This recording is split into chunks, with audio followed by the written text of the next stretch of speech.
Welcome to another edition of Christopher's Kitchen, and today, I can't say I've seen this many ingredients for a recipe, but I'm sure we're going to make it look easy. I love our Asian stuff because there's always these little nuances in the recipes that you don't... Got it, yeah. Good shot. Cantonese crispy redfish will be our special feature of the day. Yep, it's on our menu for this fall and winter, and we wanted to do something, you know, keeping the Asian, but we always end up doing tuna and stuff, but this is a nice dish that I've seen many times in restaurants, but, you know, usually it's done with the whole fish, head and tail on, but I didn't think it was okay for our clientele, so I'm doing a redfish fillet with skin on, and I'll show you how that's done. All right. I've got a redfish fillet here, nice fresh redfish fillet, and I've scored it so it gets nice and crispy. And we'll take a little bit of garlic and a little bit of ginger.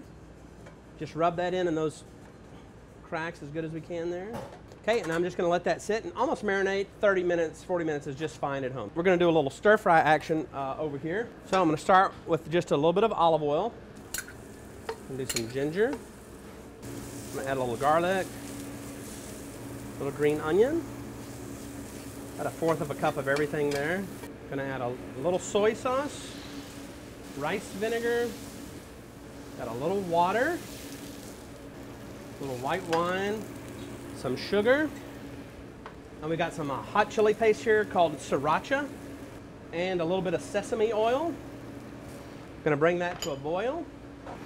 Now, in order to thicken this, I've got a little bit of cornstarch, a little bit of water, and bring that to a boil and set it aside. Okay, we've got our redfish here. I'm going to dust this now in a little cornstarch, and we're going to go straight over to the oil, saute that skin side down until it's nice and crisp. A little oil. So we're going to try to get that as crispy as we can on one side. Turn this fish over.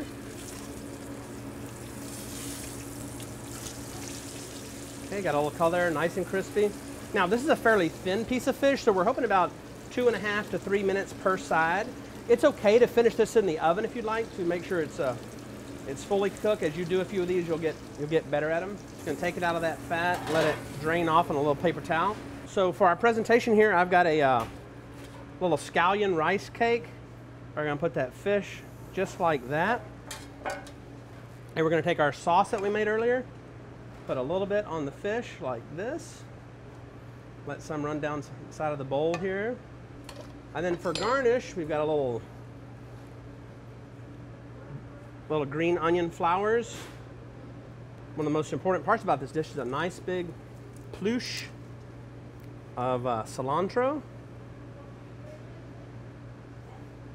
Makes it very tasty. And then for a little color, we have some red pepper curls. Okay, Mike, let's try this. I'm going to put a little sauce right here because I know that we're about to eat that bite right there. And I've got to get you some cilantro with that as well. Yeah, Chris, just curious as you're cutting this, what's the flavor of redfish? How would you categorize that? Well, like a that? snapper. Okay, got it. Yeah, and nowadays it's pretty easy to get farm raised. And that's okay if you get it from a reputable, place that's doing it right. Okay, so I'm going to give you with a little piece of cilantro. Do you like cilantro? Yeah, I love cilantro, and I'll tell you what is even better is that presentation right there. Isn't that fun? And the mixing of aromas. The smell. It's a nice Asian crispy fish. I mean, you just don't see it anywhere, and it's great. Just right. Of course, my Asian friends out there would appreciate this if this had a whole head and the tail, but it makes it a lot simpler at the restaurant. No, it really does, and frankly more appealing, but the blending of the flavors, that's interesting with the pepper and with the cilantro on top. Great. Very, very nice dish.